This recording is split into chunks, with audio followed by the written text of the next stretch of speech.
আল্লাহ রাব্বুল আলামিন যদি বলে বান্দা দুনিয়ায় যখন তোমাকে পাঠাচ্ছিলাম এই হাত ছিল নিষ্পাপ, হাতের কোনো গুনাহ ছিল না। ও বান্দা আমার নিষ্পাপ হাতটা তুই ফেরত দে। আমাদের কোনো জবাব আসেনি। আল্লাহ যদি বলে বান্দা বান্দি রে আমি তোরে নিষ্পাপ চক্ষু দিয়েছিলাম, নিষ্পাপ চক্ষুটা আমারে ফেরত দে। আল্লাহ যদি বলে বান্দা আমি আল্লাহ তোরে দিল দিমাগ দিয়েছিলাম নিষ্পাপ, নিষ্পাপ দিল দিমাগ আমারে ফেরত দে, নিষ্পাপ অন্তরগুলো আমারে ফেরত দে। তবে কি জবাব দিব? ও দরদিরা একটু চিন্তা করেন, মনে মনে একটু চিন্তা লাগান। আমি আপনি যেই পরিমাণের গুনাহ করছি রে ভাই, এই গুনাহ যদি আমার আল্লাহ তাআলা সন্তানের সামনে প্রকাশ করে দিত,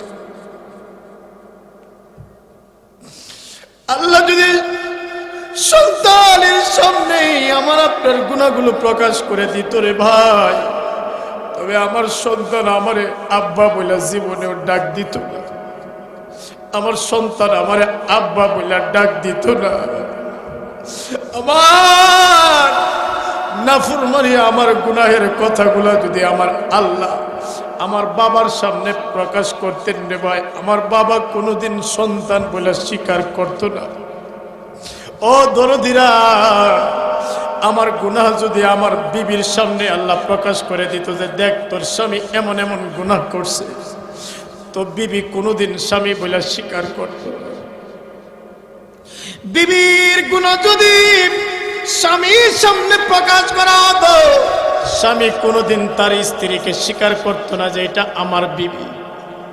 বাইরে কি নিয়া বড়াই করলো, কি নিয়া রঙের ঘোড়ার কয়দিন দৌড়াইবা, আর কয়দিন রঙের ঘোড়া দৌড়াইবা। মালাকুল মউত হঠাৎ তোমার আমার কাছে চলে আসবে, আমাকে আপনাকে ডাক দিবে। আল্লাহ যখন ডাক দিবে মালিকের ডাকে, তোমাকে আমাকে সাড়া দিতে হবে। উপায় থাকবে না রে ভাই, কোনো উপায় থাকবে না। মাঝে মাঝে মনে হয় কিসের আনন্দ, কিসের তো হাসি উল্লাস। মাঝে মাঝে মনে হয় কিসের আনন্দ, কিসের তো হাসি উল্লাস। একদিন মরতে হবে, হতেই হবে লাশ। মাঝে মাঝে মনে হয় কিসের আনন্দ, কিসের তো হাসি উল্লাস। আমার নবী আপনার নবী রাহমাতুল লিল আলামিনের কাছে একজন ইহুদি সংবাদ পাঠাইল, নবীজির কাছে যায় বলো আমি নবীজিকে একটা নজর দেখতে চাই। আমি যদি রাহমাতুল লিল আলামিনকে একটা নজর দেখি গো, আমার দিলটা শান্তি লাগবে, মনটা শান্তি লাগবে। ইহুদি খবর দিয়া পাঠিয়েছে নবীজির কাছে নবীকে দেখার জন্য। সুবহানাল্লাহ বলেন। ইহুদি লোকটা খুবই অসুস্থ, একবারে মরণাপন্ন, রুহটা যেন আসতেছে আর যাচ্ছে, অর্থাৎ সাকরাত যেটাকে বলে। ইহুদি লোকটা সাকরাতের হালতে নবীজির কাছে সংবাদ পাঠাইলেন, নবীকে বলো আমি নবীকে একটা নজর দেখতে চাই, যেন আমার বাড়িতে আসে। নবীজির কাছে সংবাদ পাঠালো, বলো নবীজি ইহুদি আপনাকে একটা নজর দেখতে চায়। নবীজি বলেন চলো আমরা তার বাড়িতে যাব। যদিও লোকটা ইহুদি কিন্তু আমাকে দেখতে চায়, আমি তার বাড়িতে যাব। সাহাবায়ে কেরামদেরকে লইয়া আমার আপনার নবী দরদের নবী চলে গেলেন ইহুদির বাড়িতে। আরে আল্লাহর গোলাম আমার কাছে খুলে বলো কি তোমার অবস্থাটা। ইহুদি লোকটা চোখের পানি ছেড়ে দিয়ে বলেন, ওগো নবীজি, আমার অবস্থাটা বেশি ভালো না, আমি কখন যেন মরে যাই এটার কোনো ঠিক নাই। নবী গো, আমার মনটা চেয়েছে আপনাকে একটা নজর দেখলে আমার দিলটা শান্তি লাগবে। নবীজি মনে মনে ভাবতেছেন, এক্ষুনি সময় যায়, কালিমার দাওয়াতটা তারে এই মুহূর্তে এই সময়ে তাকে দিয়া দে। আমার আপনার নবীজি চাইতেন প্রত্যেকটা জাহান্নামী মানুষই যেন জান্নাতি হয়ে যায়, প্রত্যেকটা জাহান্নামী যেন জান্নাতি হয়ে যায়। নবীজি তাকে দাওয়াত দেওয়া শুরু করলেন, ভাই তুমি পড়ো লা ইলাহা ইল্লাল্লাহ, তবে দুনিয়া আখিরাতে তুমি সফলকাম হয়ে যাবে। নবীজি দাওয়াত দেওয়ার পরে ইহুদি লোকটা দেরি করে নাই, সেও সাথে সাথে পড়ে নিলেন লা ইলাহা ইল্লাল্লাহ মুহাম্মাদুর রাসূলুল্লাহ সাল্লাল্লাহু আলাইহি ওয়াসাল্লাম। লোকটা কালিমা পড়ছে, মুসলমান হয়ে গেছে। মুসলমান হওয়ার পরক্ষণেই লোকটার সাথে সাথে দুনিয়া থেকে বিদায় হয়ে গেছে, লোকটা ইন্তেকাল করেছে। নবীজি ডাক দিয়ে বলেন, সাহাবীরা রে, তাকে সম্মানের সাথে মর্যাদার সাথে তাকে গোসল করাও, কাফন পরাও, আমি নবী নিজে তার জানাজার নামাজের ইমামতিটা করব। ভাইরে, তার কত কপাল, যেই নবীকে ইমানের সাথে একটা নজর দেখলে সাহাবী হয়ে যায়।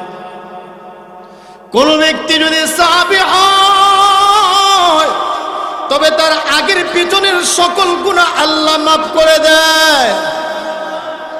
আর যেখানে নবীজি বলতেছেন আমি নিজে তার জানাজার নামাজের ইমামতিটা করব, তার কত কপাল ভালো, তার ভাগ্যটা কত ভালো, নবীজি নিজে তার জানাজার নামাজের ইমামতি করবে। সাহাবায়ে কেরাম মিলে গোসল করালেন আর কাফন পরালেন। জানাজার মাঠে যাইয়া নবীজি নিজে তার জানাজার নামাজ পড়ায়। জানাজার নামাজ আদায় করে নবীজি লাশের সাথে সাথে যায়। আমার নবী, আপনার নবী চোখ গড়ায় গড়ায় একবার পানি পড়তেছে, একবার নবীজি কান্দে, আবার নবীজি মুস্কি মুস্কি হাসতেছেন। সাহাবায়ে কেরাম বলল, নবীজি আপনি একবার চোখের পানি ছেড়ে ছেড়ে কান্দেন, আবার মুস্কি মুস্কি হাসেন, এর বা কারণটা কি বুঝলাম না।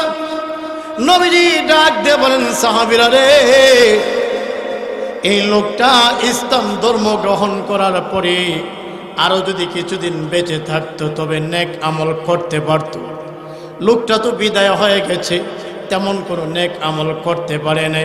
তার বিয়োগ ব্যথায়, বিরহ ব্যথায় আমি কান্না করতেছি। লোকটা যে বিদায় হয়ে গেল, সে তো আমাদের ভাই ছিল, ইসলাম ধর্ম গ্রহণ করেছে। এই জন্য আমার চোখ দিয়ে পানি, আর আবার মুস্কি মুস্কি হাসার কারণটা হলো, সাহাবীরা রে, এই লোকটা ইন্তেকালের পরে আল্লাহ রাব্বুল আলামিন লোকটাকে তো জান্নাতি বানায়া দিয়েছেন। জান্নাতের হুর পরীরা তার রূহটাকে জান্নাতে নেওয়ার জন্য টানা হেঁচড়া শুরু করে দিয়েছে।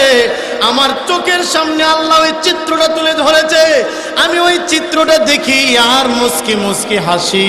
আল্লাহু আকবার বলেন। আমি ওই দৃশ্যটা দেখতেছি আর মুস্কি মুস্কি হাসতেছি। কার আগে কে জান্নাতে নিবে? খেয়াল করে, যেই লোকটা কালিমা পড়ার পরে এক ওয়াক্ত নামাজও পড়তে পারে নাই, যাকাতও দিতে পারে নাই, যাকাত ফরজও হয় নাই তার উপরে, হজও করে নাই, জিহাদও করে নাই, এই লোকটা মরার পরপরে এই কালিমার বরকত কত, ইন্তেকালের পরপরই সে জান্নাতি। মরতে দেরি, জান্নাতে যাইতে দেরি নেই। তাহলে এই কালিমার আমল বেশি বেশি করবেন না ইনশাআল্লাহ। লা ইলাহা ইল্লাল্লাহ, লা ইলাহা ইল্লাল্লাহ, লা ইলাহা ইল্লাল্লাহ লা ইলাহা ইল্লাল্লাহ লা ইলাহা ইল্লাল্লাহ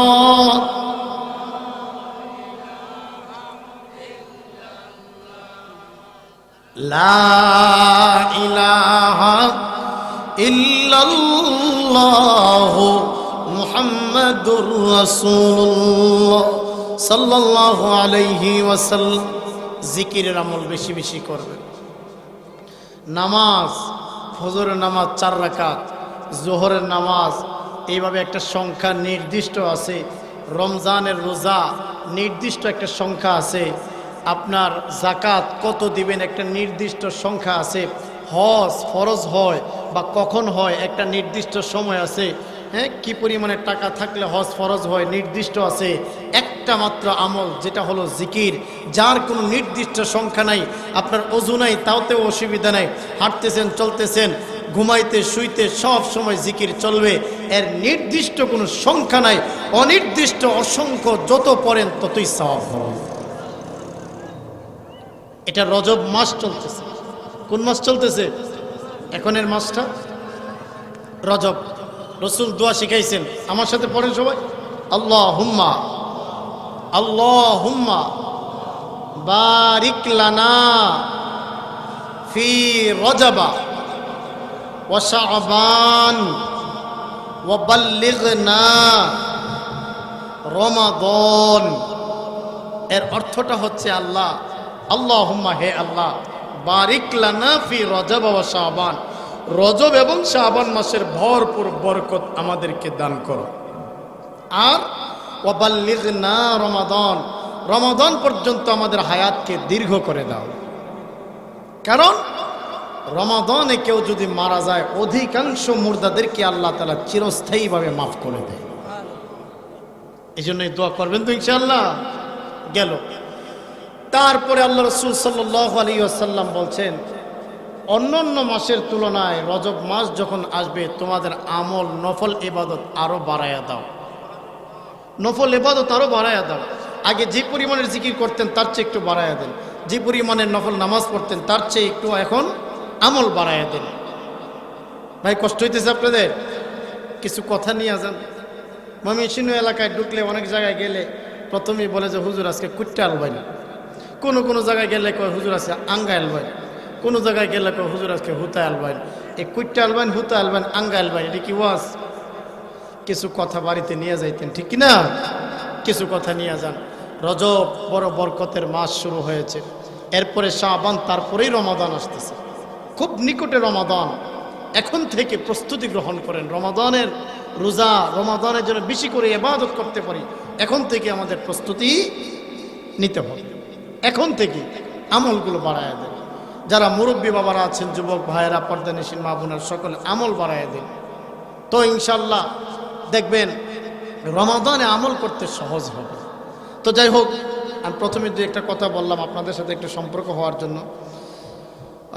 ঐতিহ্যবাহী কিশোরগঞ্জ জেলার অন্তর্গত ইটনা থানাধীন শরীফপুর জামে মসজিদের উদ্যোগে 6ষ্ঠ বার্ষিক ইসলামী মহাসম্মেলনের উপস্থিত প্রাণের মুরব্বী বাবারা, কলিজা যুবক ভাইয়েরা, পর্দানিসীন অত্যন্ত শ্রদ্ধা নেককার মা ও বোনেরা, রব্বুল ইজ্জতের দরবারে আমরা প্রাণ খুলে আবারও শুকর আদায় করি বলি আলহামদুলিল্লাহ। সম্মানিত হাজিরিন, আজকে দেখেন একটা গান যদি হইতো কত মানুষ এখানে আসতো, কিন্তু দেখা যায় আলেম ওলামারা আসে, আমরা অনেকে এগুলাকে গুরুত্ব দেই না। ঠিক নেই ভাই গো, একটা সময় আমাদের বুঝে আসবে। কখন বুঝে আসবে জানেন? আল্লাহ কোরআনের মধ্যে বলেন, সূরা তাকাসুর, আল্লাহকুমুত তাকাসুর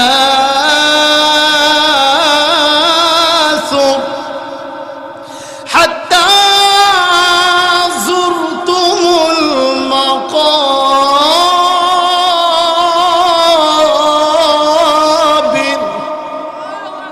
আল্লাহ পাক বলেন, আল্লাহকুমুত তাকাসুর, আজকে মানুষ, তাকাসুর শব্দের অর্থ হলো সম্পদের প্রতিযোগিতায় লিপ্ত হওয়া।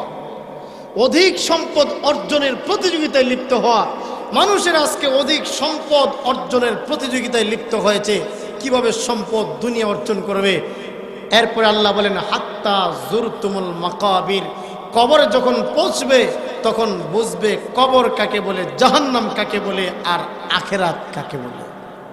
আমরা আজকে দুনিয়া নিয়ে ব্যস্ত, কথা বলেন ঠিক নেই? অথচ আল্লাহ অন্য আয়াতে বলেন বাল তুসিরুনাল হায়াতাদ দুনিয়া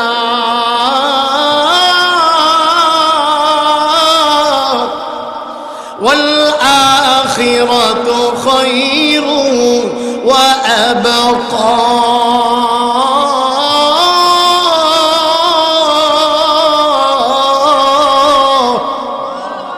আল্লাহ রাব্বুল আলামিন বলেন বাল তুসিরুনাল হায়াতাদ দুনিয়া। সূরা আলার মধ্যে আল্লাহ বলেন বাল তুসিরুনাল হায়াতাদ দুনিয়া, তোমরা দুনিয়ার জীবনকে প্রাধান্য দিয়েছো, অথচ ওয়াল আখিরাতু খায়রু ওয়া আবকা, আখিরাতটা হলো চিরস্থায়ী, আখিরাতটা হলো চিরস্থায়ী এবং এটা বাকি থাকবে, এটা কল্যাণকর, অধিক উত্তম এবং কল্যাণকর। আমার কথা কি আপনারা বুঝতেছেন? আমি কিন্তু কোনো আলতু ফালতু কথা বলতেছি না, চেষ্টা করতেছি আপনাদেরকে কোরআন থেকে, একেবারে হাদিস এবং কোরআন থেকে কিছু কথা আপনাদেরকে দেওয়ার জন্য। ধৈর্য সহকারে বসেন, ইনশাল্লাহ পাবেন। আমি গত রাত্রে, আগের রাত্রের প্রোগ্রাম ছিল সন্দ্বীপ চট্টগ্রাম, বঙ্গোপসাগর পাড়ি দিয়ে যাওয়া লাগে, প্রচণ্ড ঠান্ডা, গলা বসে গেছে। তো দেখেন আপনারাও মানুষ, আমরাও মানুষ, আমাদেরও একটা জান আছে, শরীর আছে। তো এখন যতই ঠান্ডা লাগুক, প্রোগ্রাম যদি আমরা মিস করি তখন কিন্তু কর্তৃপক্ষরা বিরাট একটা লজ্জার মধ্যে পড়ে যায়। এই জন্য আপনারা বুঝতে হবে প্রতিদিন গলার ধাঁচ কিন্তু একরকম থাকে না, ঠান্ডা লাগে। তো যাই হোক, এখন এর ভেতরে দিয়ে যদ্দূর সম্ভব কোরআন হাদিস থেকে কিছু কথা আপনাদের খেদমতে আরজ করব ইনশাআল্লাহ। একটু সবর করেন, একটু ধৈর্য সহকারে বসেন। তো বলতেছিলাম আখেরাত, আখেরাতকে আসল বলে ভাই। দুনিয়ার যা দেখেন সব কিছু নকল। এই দুনিয়াতে সন্তান নকল, স্ত্রী নকল, মানে এই সব কিছু হলো খেলা আর দুঃখার বস্তু। সাপ খেলা দেখছেন আপনারা? দেখছেন বানর খেলা, বানর সাপ খেলা। ছোটোবেলায় এমনও দেখা গেছে যে আমি ঢাকাতে পড়াশোনা করছি, ওই বাচ্চা বয়সে, তো মাদ্রাসা থেকে বাহিরে গেছি, বানর কিংবা সাপ খেলা দেখতেছি, ওইদিকে ক্লাস যাইতেছে খবর নাই, বানর খেলা শেষ, হঠাৎ তাকায় দেখি ক্লাস শেষ। এখন গেলে যে হুজুর মাইটটা দিবে, এখন যে একটা মাইট দিবে, ওই সাপ খেলা বানর খেলা দেখতে দেখতে আমার ক্লাস চলে গেছে। আপনারা ছোটবেলায় আমাদের এদিকে, মানে আপনাদের দিকে কি টুলি মির্চি খেলা বলে নাকি? একবারে বাচ্চা বয়সে কি বলে এটাকে? টুলি মির্চি খেলা। এই যে বাচ্চারা খেলাধুলা করে, কখনো কখনো একটা ছেলের জামাই বানায়, একটারে বউ বানায়। তো দেখা যায় এই মেয়েটা বলে বাজার সদাই করে নিয়ে আসো, সে মাঝে মধ্যে মাথার চুলকায় আর কয় যে মাথাটা গরম হয়ে গেছে, কি যে আনমু, কোত্থেকে আনমু, টাকা পয়সা নাই। তো সে যায় কতদিন মাটি আনে, এটা হলো চাউল, পানি আনে, এটা হচ্ছে তেল। তো মেয়েটা রান্নাবান্না কইরা একটা কাঁঠাল পাতা কিংবা কলা পাতার মধ্যে মাটি আর কি ধুলাবালির ভাত এটা দিছে, কই নাও খাও, মুখের মধ্যে নিবে। আব্বা ডাক দিছে আব্দুর রহমান, কইরে তাড়াতাড়ি আ। তখন সে বলে থুক্কু, খেলা আর খেলা আর। ঠিক তদ্রূপভাবে এই পৃথিবীটা হলো খেলা। আমার বন্ধুরা, এই পৃথিবীটা হলো দুঃখার বস্তু রে বাবা, অগদরদের ভাই।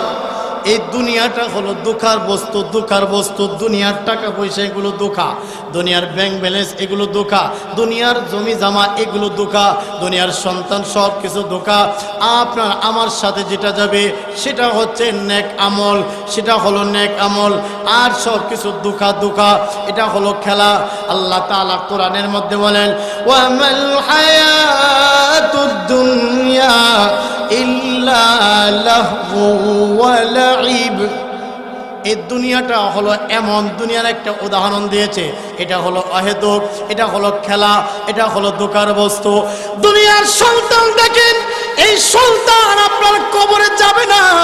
দুনিয়ার বিবি দেখেন আপনার, আপনি যদি দুনিয়া থেকে বিদায় হয়ে যান রে আমার বন্ধু, আপনি যদি বিদায় হয়ে যান, আপনার এত মহব্বতের বিবি, একবারের জন্য বলবে না 2-4টা দিন রেখে দাও, আমার স্বামীর লগে এত মহব্বত ছিল, আমার স্বামীর বাড়িতে রেখে দিব, আর 2-4টা দিন রেখে দিয়ে আপনি মরলে এমন কথা বলবে না।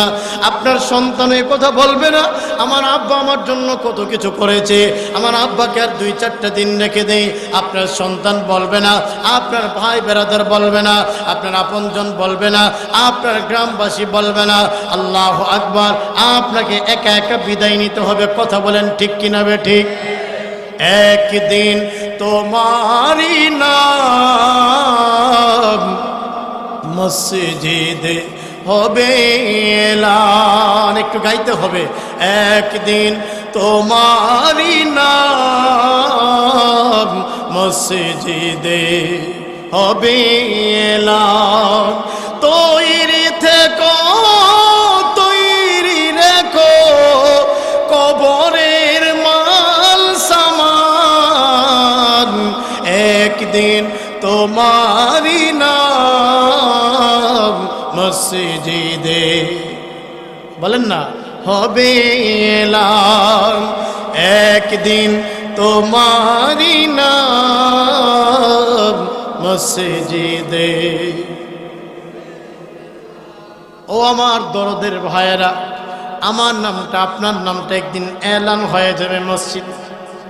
অমুক আর দুনিয়াতে নাই, এলান হয়ে যাবে অমুক আর দুনিয়াতে নাই। আমার আপনার চক্ষুটা বন্ধ হয়ে যাবে। আমার ভাই কাঁদবে, আমার মা কান্না করবে, আমার আপনজনেরা কাঁদবে। এইভাবে কান্না চলতে থাকবে, আর আমি আপনি কেমন যেন নীরব ভাষায় বলতে থাকবো, তোমরা আমারে বিদায় দিও না। আমার বড় ভয় লাগে, কবর বড় আমার ভয় লাগে। কিন্তু আমার নীরব কান্না কেউ শুনবে না, কেউ শুনবে না আমার নীরব কান্না। ওগো আমার দরদেরা, ও দরদিরা, ওগো কলিজার যুবক ভাইয়েরা, ও দরদের মুরব্বি বাবারা আমার, এইভাবে আমার আপনার জীবনটা শেষ হয়ে যাবে। আমার আপনার জীবনটা হলো বরফের মতো, বরফ যেমনিভাবে গলে গলে শেষ হয়ে যায়, ঠিক তদ্রূপভাবে আমার আপনার জীবনটা বরফের মতো গলে গলে শেষ হয়ে যাইতেছে। আমি আপনি বুঝতেছি না আমার আপনার জীবনটা কেমন জানি শেষ হয়ে যাইতেছে রে ভাই। ও ভাই, আমি আপনি একদিন হারা যাব, এই দুনিয়ায় থাকবো না। আমরা কেউ দুনিয়াতে থাকবো না, কি বলেন না থাকবো না? সকলেই বিদায় হতে হবে, সকলেরই কিন্তু বিদায় হতে হবে। কুল্লু মান আলাইহা ফান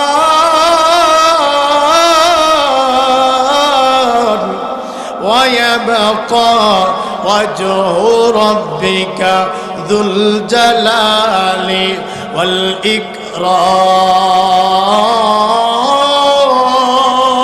লাকাদ কাররামনা বানি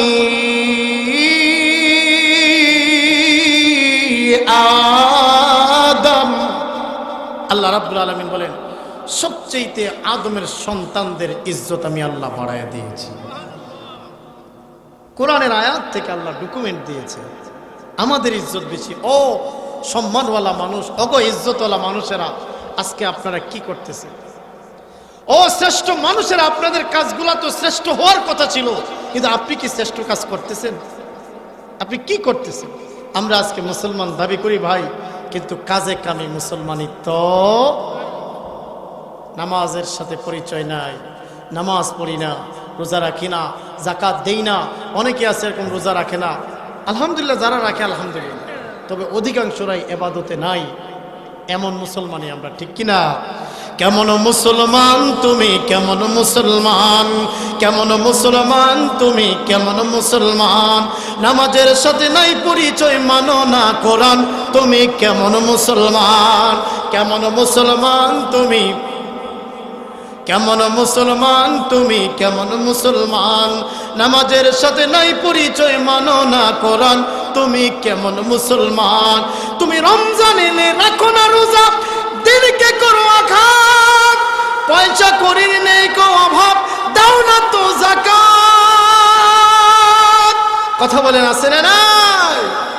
তুমি ইমানদারির বড়াই করো নাই তোমার ইমান, তুমি কেমন মুসলমান, কেমন মুসলমান তুমি, কেমন মুসলমান তুমি, কেমন মুসলমান, নামাজের সাথে নাই পরিচয়, মানো না কোরআন, তুমি কেমন মুসলমান, কেমন মুসলমান তুমি, কেমন মুসলমান, কেমন মুসলমান তুমি, কেমন মুসলমান। আমরা এমন মুসলমান, নামাজের সাথে আমাদের নাই পরিচয়, না যাকাত আদায় করি, না ফরজ, অনেকের উপরে হজ ফরজ হয়, হজ করে না অনেকে, এরকম আছে না নাই? নামে মুসলমান, কাজে কামে অনেকেরই মুসলমান নাই। তাহলে আমি বলতেছিলাম, মানুষ, আল্লাহ রাব্বুল আলামিন মানুষের ইজ্জত আর সম্মান সব চাইতে বাড়ায় দিয়েছেন। এত ইজ্জত আর সম্মান আর কাউকে দান করে নাই রে ভাই। ও ভাই, আল্লাহ রাব্বুল আলামিন মানুষকে কেন এত সম্মান দিলেন, ইজ্জত এত কেন বাড়ালেন? তিনটা কারণে আল্লাহ মানুষের ইজ্জত সবচেয়ে বাড়ায় দিয়েছে। জোরে বলেন কয় কারণে? তিনটা কারণে আমার আল্লাহ মানুষের ইজ্জত সবচেয়ে বাড়ায় দিয়েছেন। এত সম্মান, এত ইজ্জত, এত মর্যাদা আমার আল্লাহ আর কাউকে দান করে নাই। তিনটা কারণে আল্লাহ মানুষের ইজ্জত বাড়ায় দিয়েছে। এক নম্বরের কারণটা হলো, ও মানুষেরা, আল্লাহ রাব্বুল আলামিন তোমাদেরকে দুনিয়াতে প্রতিনিধি হিসেবে পাঠিয়েছে। আল্লাহ তোমাদেরকে প্রতিনিধি হিসেবে পাঠিয়েছে। ও ভাই, প্রতিনিধি কাকে বলা হয়? মেম্বার সাহেবের অনুপস্থিতিতে দায়িত্ব যিনি চালায় না তাকে বলা হয় প্রতিনিধি। এমপি সাহেবের অনুপস্থিতিতে দায়িত্ব যিনি চালায় না তাকে বলা হয় প্রতিনিধি। ভাইরে, এবার তো নবী রাসূল দুনিয়াতে নাই, আমরা এখন দুনিয়াতে আছি।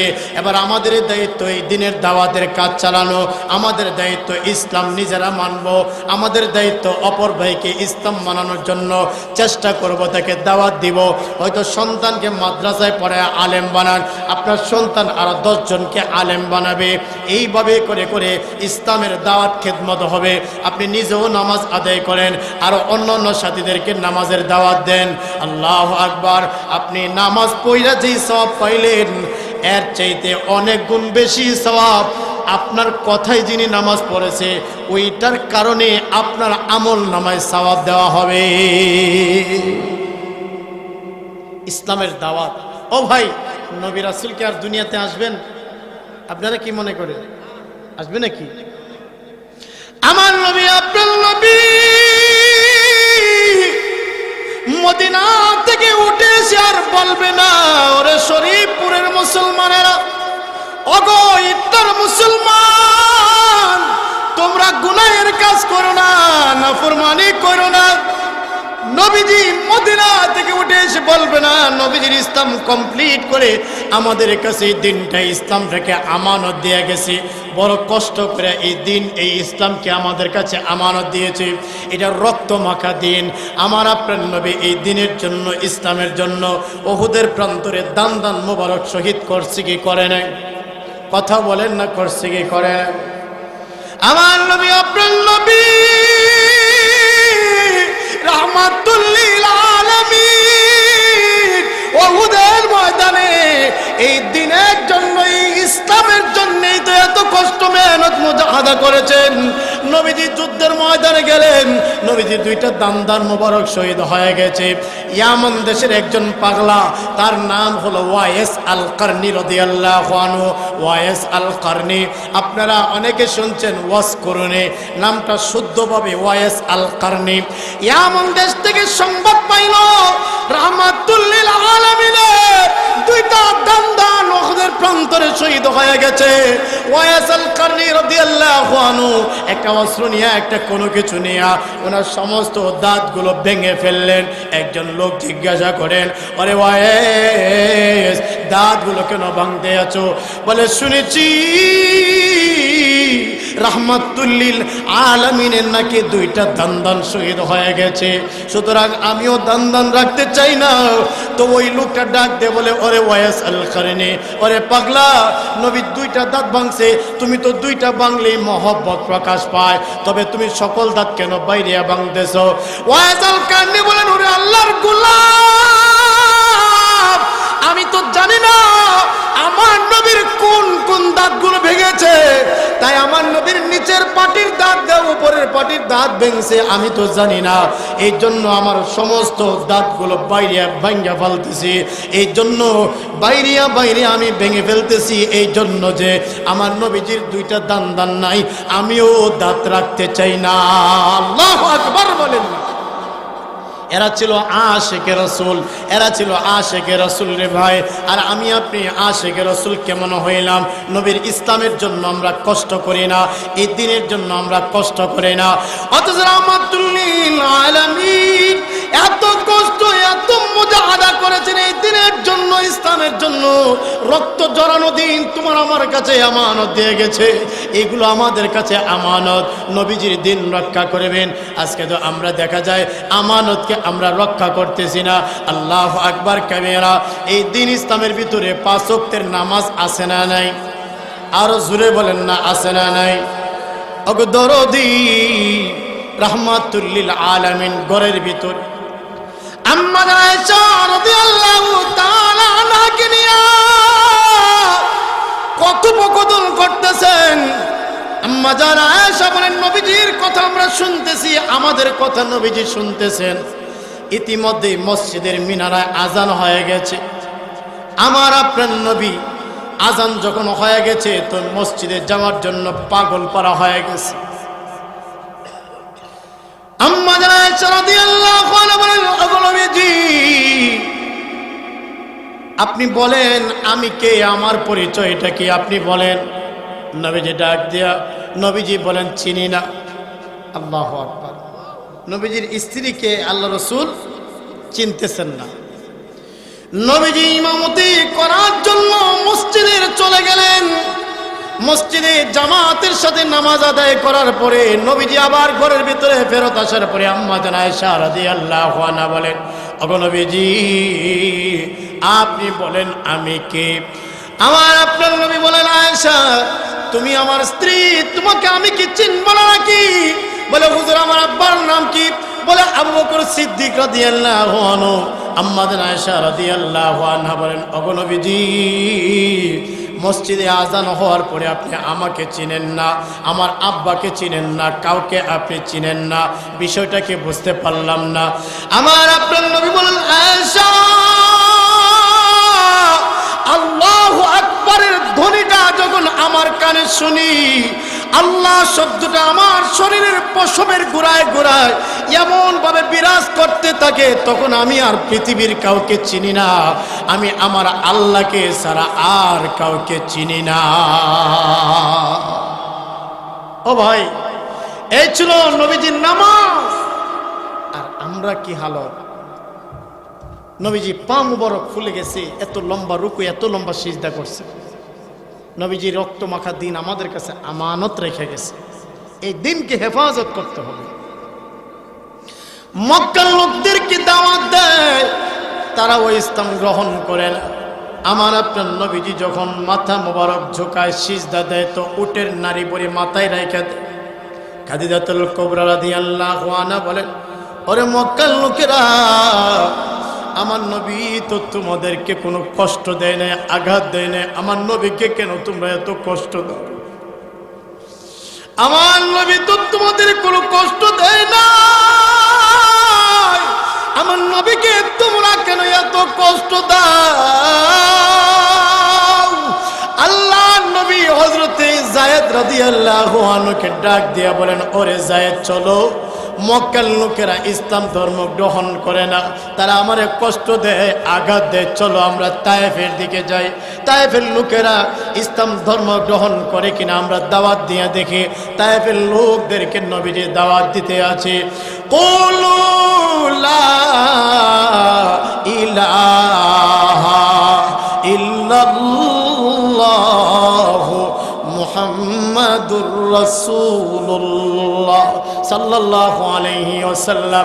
নবীজি তায়েফের লোকদেরকে দাওয়াত দেয়, তোমরা একথা বলো আল্লাহ ছাড়া আর কোন মাবুদ নাই, হযরত মুহাম্মদ সাল্লাল্লাহু আলাইহি ওয়াসাল্লাম আল্লাহ তাআলার রাসূল, এই সাক্ষ্য তোমরা দাও, তবে দুনিয়া আখিরাতে কামিয়াব হয়ে যাবে। তায়েফের লোকেরাও ইসলাম ধর্ম গ্রহণ করে না, বরঞ্চ উল্টো আমার নবী আপনার নবী রাহমাতুল লিল আলামিনের গায়ে যে শরীরে মশা মাছি পর্যন্ত বসা হারাম, ওই মুবারক শরীরের মধ্যে তারা পাথর মারতে আরম্ভ করে দিয়েছে। আমার আপনার নবীজির শরীর থেকে রক্ত বাহির হইতে আছে। নবীজি ডাক দেওয়া বলে, আরে যায়েদ, ও যায়েদ, একটা কাপড়ের টুকরা দিয়ে রক্তগুলো মুছে নাও, রক্তগুলো মুছে নাও, যাতে জমিনে না পড়তে পারে।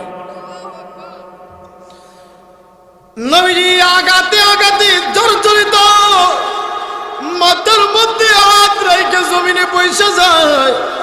আবার তাদের ওই বখাটে যুবকের নবীজিকে উঠাইয়া দেয়। আবারও তারা পাহাড়ের উঁচু টিলা থেকে নবীজির দিকে পাথর মারতে আরম্ভ করে। নবীজি আবার মাথায় হাত রেখে বসে যায়। আবারও নবীজিকে উঠাইয়া দেয়, তো পাথর মারতেছে। শরীর থেকে ফিলকি দিয়া রক্ত প্রবাহিত হইতে আছে। আমার আপনার নবী বলেন, যায়েদ, রক্তগুলো মোছানোর জন্য তায়েফের জমিনে না পড়ে যায়েদ রাদিয়াল্লাহু আনহু একটা কাপড়ের টুকরা দিয়ে রক্তগুলো মুছতেছেন। মুছতে মুছতে রক্ত আর শোষণ করে না, কাপড়টা একেবারে ভিজে গেছে। ডাক দিয়া বলেন, ওগো নবীজি, আর তো রক্ত শোষণ করে না, এবার কি করতে পারি? এমনি আল্লাহ নবী নিজের শরীর থেকে যে রক্তগুলো বের হয় নিজের শরীরে মালিশ করতে আছেন, নিজের শরীরে মালিশ করতে আছেন। হযরতে যায়েদ রাদিয়াল্লাহু আনহু বলেন, ওগো নবীজি, যে রক্তগুলো বের হয়ে আসে এইগুলো মালিশ করলে তো ভেতরে ঢুকবে না, তথাপি আপনি কেন মালিশ করতে আছেন? আমার আপনার নবী ডাক দিয়ে বলেন, যায়েদ, আমি জানি রে, নির্গত রক্তগুলো মালিশ করলে ভেতরে ঢুকবে না, তথাপি আমি কেন মালিশ করে জানোস নি? এই তায়েফের লোকেরা আমাকে যদিও চিনতে ভুল করেছে, তায়েফের জমিন আমাকে চিনতে ভুল করবে না। ভূমিকম্প আরম্ভ হয়ে যাবে, ভূমিকম্প শুরু হয়ে যাবে, তায়েফের জমিন বরদাস্ত করবে না। ও ভাই, এক পর্যায়ে আমার আপনার নবী বেহুশ হয়ে গেল। হযরতে যায়েদ রাদিয়াল্লাহু আনহু নবীজিকে নিয়ে অনেক দূরে চলে গেলেন। নবীজি কতক্ষণ পরে যখন হুঁশ ফেরত আসলো, চোখ খুলে বলে, যায়েদ, তায়েফের যুবকরা কি আছে? না, তারা চলে গেছে। হযরতে যায়েদ রাদিয়াল্লাহু আনহু বলল, নবীজি, তায়েফের যুবকরা তো এখানে নাই, আপনাকে অনেক দূরে আমি নিয়ে এসেছি কষ্ট করে। নবীজি ডাক দেন, যায়েদ রে, আমার জিহ্বা শুকায় গেছে, একটু পানির ব্যবস্থা করে দে, একটু পানি এনে দে, আমার জিহ্বাটা শুকায় গেছে। হযরতে যায়েদ রাদিয়াল্লাহু আনহু অনেক কষ্ট করে একটু পানি এনে দিলেন, নবীজির জিহ্বা মুবারক ভেজালেন। বাইরে বলেন, এই কষ্টগুলো কেন করছিলেন? কেন করছিলেন বলেন? দিনের জন্য, ইসলামের জন্য। জিবরাইল আমিন আয়েশা বলেন, নবীজি, আপনি বদদুয়া করেন, তায়েফের দুই পাশে দুইটা পাহাড় আছে, সাফা এবং মারওয়া, চাপা দিয়া তাদেরকে মেরে ফেলবো, আপনি বদদুয়া করেন। নবীজি দোয়া করেন, না রে জিবরাইল, না, আমি বদদুয়া করব না, বরং আমি উল্টো দোয়া করি, আল্লাহ, এরা বুঝে নাই, এদের মাফ করে দাও। ভাইরে, এত কষ্ট নবীজি কেন করছিলেন? দিনের জন্যই তো, ইসলামের জন্যই তো। নবীজি মদিনা থেকে ওইটা এসব বলবে না, ও ইটনার মানুষেরা, গুনাহ করো না, নাফরমানি করো না। নবীজি আয়েশা তো এই কথা এখন বলবে না, ইসলাম তো দিয়েই গেছে আমাদের কাছে। অদরদিরা আমার, কেমনে তোমরা নামাজ না পড়ে থাকো রে ভাই? কিভাবে তোমরা নাফরমানিতে লিপ্ত থাকো, এটা বুঝে আসে না। কবর কি ভুলে গেছো নাকি? আখিরাত কি ভুলে গেছো নাকি? হযরতে ওমর রাদিয়াল্লাহু আনহু কবর দেখলে বড় কান্না করতেন। হযরতে ওসমান রাদিয়াল্লাহু তাআলা আনহু কবর দেখলে চোখের দুই পাশে দিয়া গড়ায় গড়ায় পানি পড়তে থাকতো। আহারে কবর, আহারে কবর, আহারে কবর। এইভাবে তিনি কান্না করতেন আর বলতেন, কবর রে, তুই তো হলে প্রথম ঘাটে, তোর মধ্যে যে পার পাইবে সে সব জায়গায় পার পাইবে। কয়েল আছে এখানে, কয়েলটা সরাই দেন। কোথায় আছে? এখানে আশপাশে কয়েল। সাহাবায়ে কেরাম যখন কবর দেখতেন তো কান্নাকাটি করতেন। আর আমাদের কি হালো? আমরা কবর দেখি, লাশ দাফন করি, লাশ দৌত করি, তারপরও আমাদের শিক্ষা আসে না। আমাদের শিক্ষা আসে না, আমাদের ভেতরে ধাক্কা লাগে না, ভয় লাগে না। ও ভাই, আল্লাহর আযাব কি বরদাস্ত করতে পারবেন?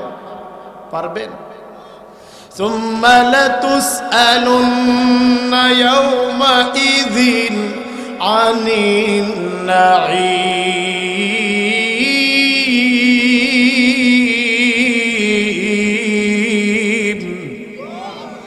দিলটারে নরম করে দেন, আমার দরদিরা দিলটারে নরম করে দেন। আল্লাহ রাব্বুল আলামিন বলেন, বান্দা, ওগো আমার বান্দিরা, সুম্মা লাতুসআলুন্না ইয়াওমাইযিন আনিন নাঈম। আল্লাহ রাব্বুল আলামিন সমস্ত নিয়ামতের ব্যাপারে তোমাদের জিজ্ঞাসা করবে। এই যে আল্লাহ হাত দিলেন, এটা আল্লাহর পক্ষ থেকে নিয়ামত। এই যে চক্ষু দান করলেন, এগুলো নিয়ামত। কথা বলেন ঠিক কিনা? এগুলো হলো নিয়ামত। আল্লাহ আমাদেরকে অন্তর দিলেন, কলব দিলেন, এগুলো আল্লাহর নিয়ামত। এই অঙ্গ প্রত্যঙ্গ আল্লাহর দেওয়া নিয়ামত। ও ভাই, তুমি আমি যদি মানুষ না হইয়া কুকুর যদি হইতাম, আমরা যদি কুকুর হইতাম তো একটা দোকানের কাছে একটা রুটির জন্য যাইতাম, গরম পানি ঢেলে দিত, আমার কুকুর বইলা বইলা দূর দূর করে তাড়াইয়া দিত। রে ভাই, তুমি আমি যদি বিড়াল হইতাম, তবে দুই একটা কাটার জন্য ঘরের দুয়ারে দুয়ারে যাইতাম, মানুষ আমাকে আপনাকে বিড়াল বইলা বইলা তাড়াইয়া দিত। তুমি আমি যদি গরু হইতাম, আল্লাহ মানুষ না বানায় যদি গরু বানাইতেন, রে ভাই, মানুষ আমাকে আপনাকে গরু বইলা ডাকতো, যেটা গরু গরু গরু বইলা ডাকতো না। রে ভাই, আমারে আপনারে আল্লাহ আশরাফুল মাখলুকাত বানাইছে। আল্লাহ তাআলা আমাদের নিয়ামত দিয়েছে। ইন্নাস সামআ ওয়াল বাসারা ওয়াল ফুআদ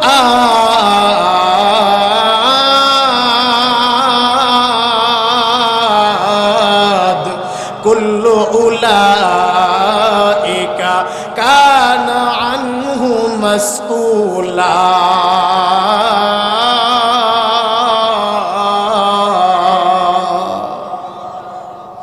ইন্নাস সামআ ওয়াল বাসারা ওয়াল ফুআদ, শ্রবণ শক্তি, দৃষ্টি শক্তি, অন্তর আল্লাহ তাআলা দিয়েছেন। কুল্লু উলাইকা কানা আনহু মাসউলা।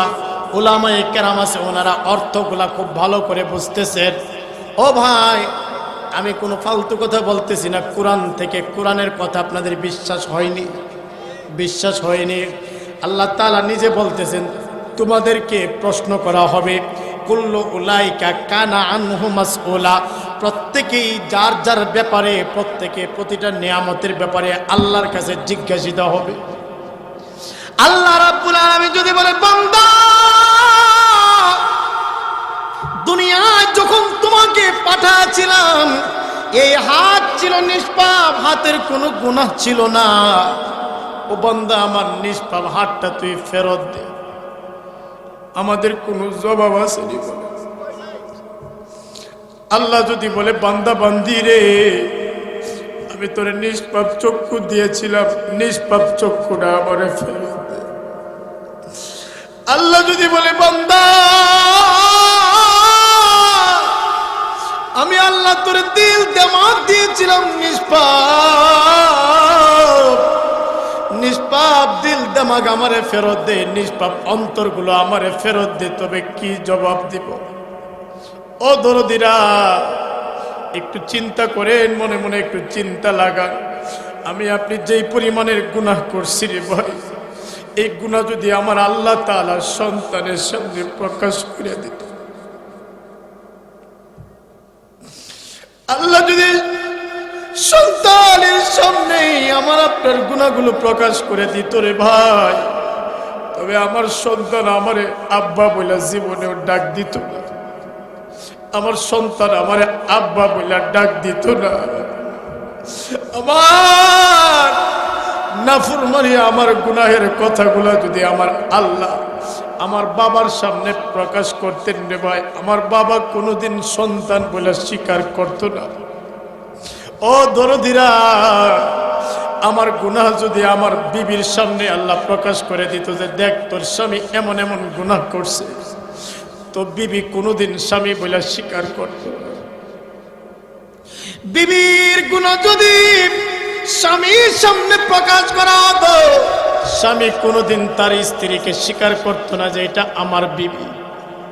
বাইরে কি নিয়া বড়াই করলো, কি নিয়া রঙের গুড়ার কয়দিন দৌড়াইবা, আর কয়দিন রঙের গুড়া দৌড়াইবা। মালাকুল মউত হঠাৎ তোমার আমার কাছে চলে আসবে, আমাকে আপনাকে ডাক দিবে। আল্লাহ যখন ডাক দিবে মালিকের ডাকে, তোমাকে আমাকে সাড়া দিতে হবে। উপায় থাকবে না রে ভাই, কোনো উপায় থাকবে না। মাঝে মাঝে মনে হয় কিসের আনন্দ, কিসের তো হাসি উল্লাস। মাঝে মাঝে মনে হয় কিসের আনন্দ, কিসের তো হাসি উল্লাস। একদিন মরতে হবে, হতেই হবে লাশ। মাঝে মাঝে মনে হয় কিসের আনন্দ, কিসের তো হাসি উল্লাস। শহীদদেরকে যারা পাহারাদারি করে রাত্রিতে সজাগ থাইকা, ওদেরকে আল্লাহ জাহান্নামে দিবে না। আর একটা চক্ষু হলো আল্লাহর ভয়ে নীরবে নীরবে কাঁদতেছে, একা একা চলে তো কান্দে, হাঁটতেছে তো কান্দে, শুইতে যায় কান্দে, নামাজে যায় কান্দে, আল্লাহর কাছে বলে ওগো মালিক আল্লাহ, আমার মতো নাফরমান আর কেউ নাই, আমার মতো গুনাহগার আর কেউ নাই রে আল্লাহ।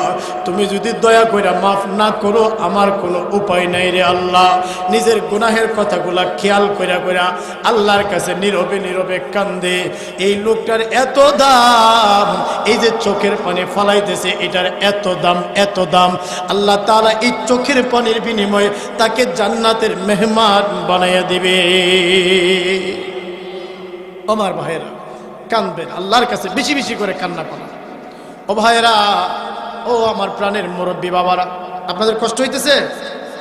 আমি বেশি দেরি করবো না, ইনশাল্লাহ একটু শেষ দিকে চলে আসতেছি, একটু ধৈর্য সহকারে বসে।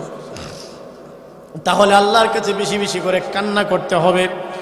গুনাহের কাজ সম্পূর্ণ ছেড়ে দেয়া, আল্লাহ আল্লাহর রসুলের মহব্বত দিলে ঢুকাইয়া, রসুল যা নিয়ে এসেছেন রসুলের মহব্বত, রসুলের মহব্বত শুধু মুখে মুখে না, আমাদের পারিবারিক জীবনে রসুলের সুন্নত আছে, চলাফেরার সুন্নত আছে, ব্যবসায় বাণিজ্যে রসুলের সুন্নত আছে, বিবাহ শাদীতে নবীজির সুন্নত আছে না নাই?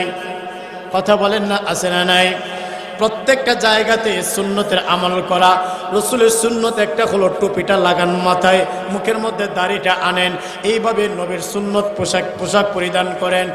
আর মা বোনদেরকে বলবো, মা বোনেরা আপনারা ও ঢিলা ঢালা কাপড় পরেন, পর্দা অনুযায়ী চলেন।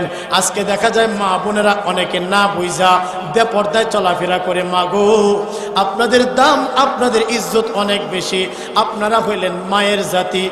পুরুষদের নামে কোনো সূরা আল্লাহ কোরআনে দেয় নাই, নারীদের নামে একটা সূরা, সূরাতুন নিসা নামে আল্লাহ কোরআনে নাজিল করছে।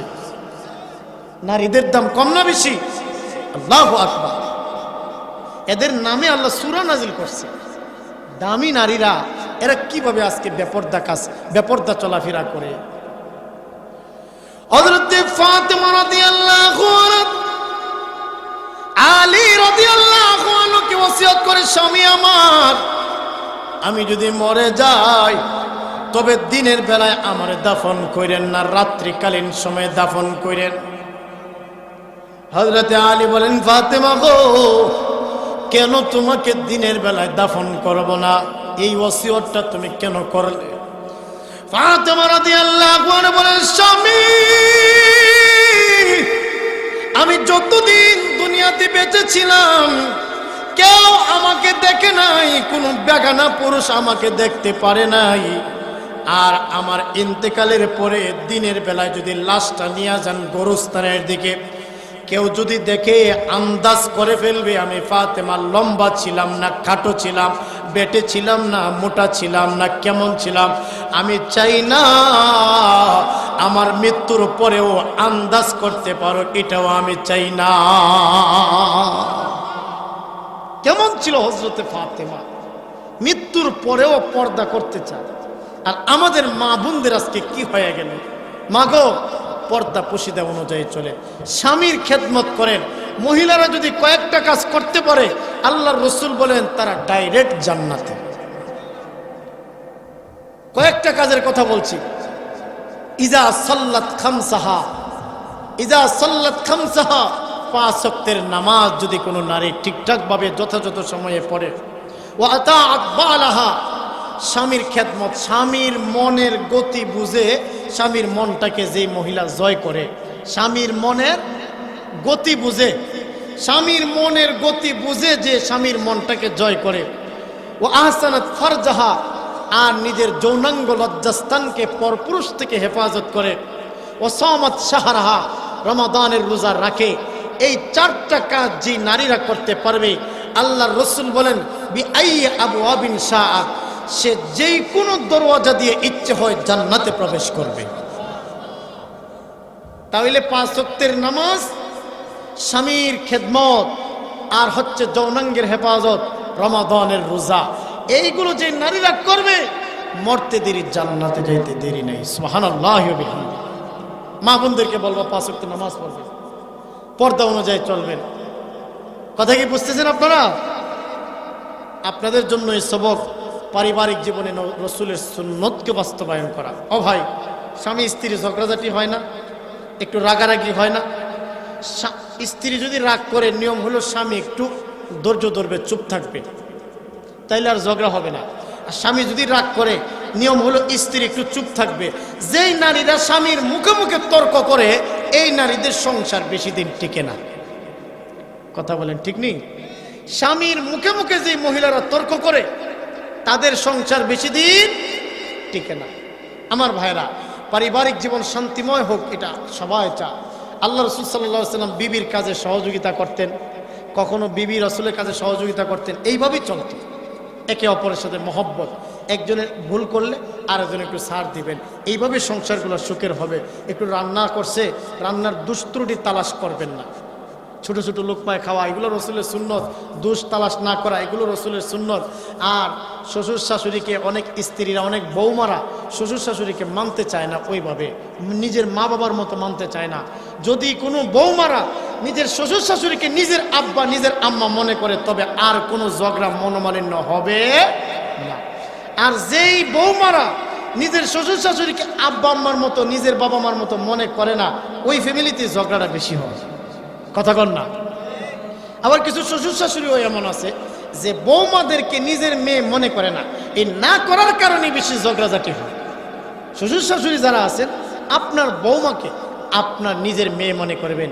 আপনার মেয়েটাকে যেমনি ভুল হইলে মাফ করে দেন, আপনার বৌমারও যদি মাঝে মধ্যে কিছু ভুল হয় আপনি মাফ করে দেন না। একটু ধমক টমক না দিয়া চুপচাপ থাকেন না, একটা হাসি দেওয়া, মা এটা তো এমনি হয় নাই সেমনি হয়েছে, তাহলে দেখবেন সুন্দর হবে। ঠিক কিনা?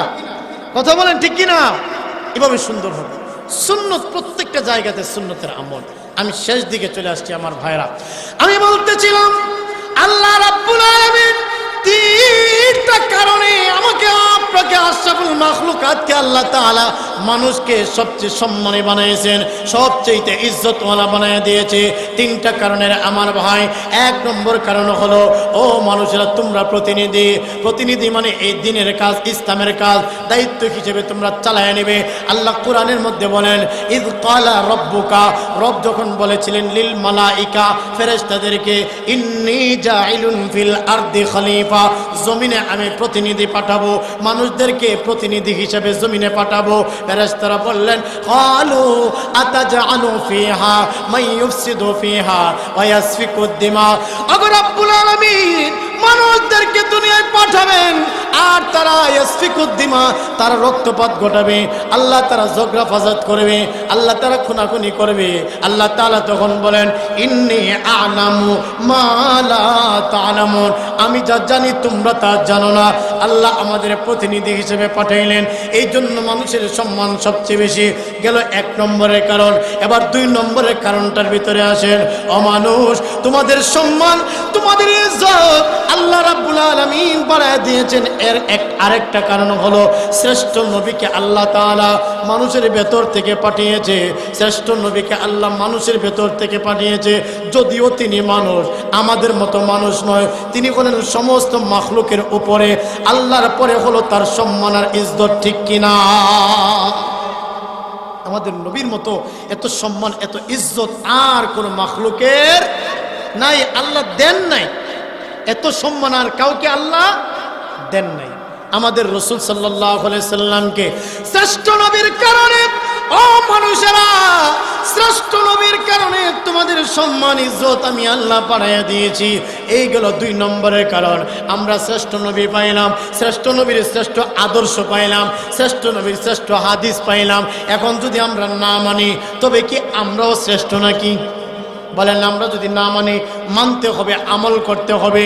গেল 2 নম্বরের কারণ। এবার আসেন 3 নম্বরের কারণটাতে। 3য় নম্বরের কারণটা হলো মানুষেরা, শ্রেষ্ঠ কিতাব, শ্রেষ্ঠ কিতাব এমন এক কিতাব আল্লাহ মানুষ তোমাদেরকে দিয়েছে যেটা অন্য কাউকে দান করে নাই। সেটার নাম হলো কোরআনে মাজিদ। কালাম কোরআনে মাজিদ শ্রেষ্ঠ কিতাব তোমাদেরকে দেওয়ার কারণে আল্লাহ তোমাদের ইজ্জত শ্রেষ্ঠ বানাইয়া দিয়েছে। তাইলে কোরআন পাইলাম শ্রেষ্ঠ কিতাব। এখন যদি আমরা না মানি, শ্রেষ্ঠ কিতাব যদি না মানি, তবে হবে? বলেন না হবে? এজন্য আমার ভাইয়েরা আসেন, আমি শেষ দিকে চলে আসছি। আল্লাহর কোরআনকে মানতে হবে, কোরআনের উপরে আমল করতে হবে, কোরআন অনুযায়ী জীবন করতে হবে। রসুল শ্রেষ্ঠ রসুল পাইয়া, শ্রেষ্ঠ নবীর শ্রেষ্ঠ দিন পাইয়া, এর উপরে আমাকে আপনাকে আমল করতে হবে। ও ভাই, দিন ইসলামের জন্য মেহনত করতে হবে। তাবুকের যুদ্ধে যাবে, রসুল ডাকতে বলে সাহাবীরা,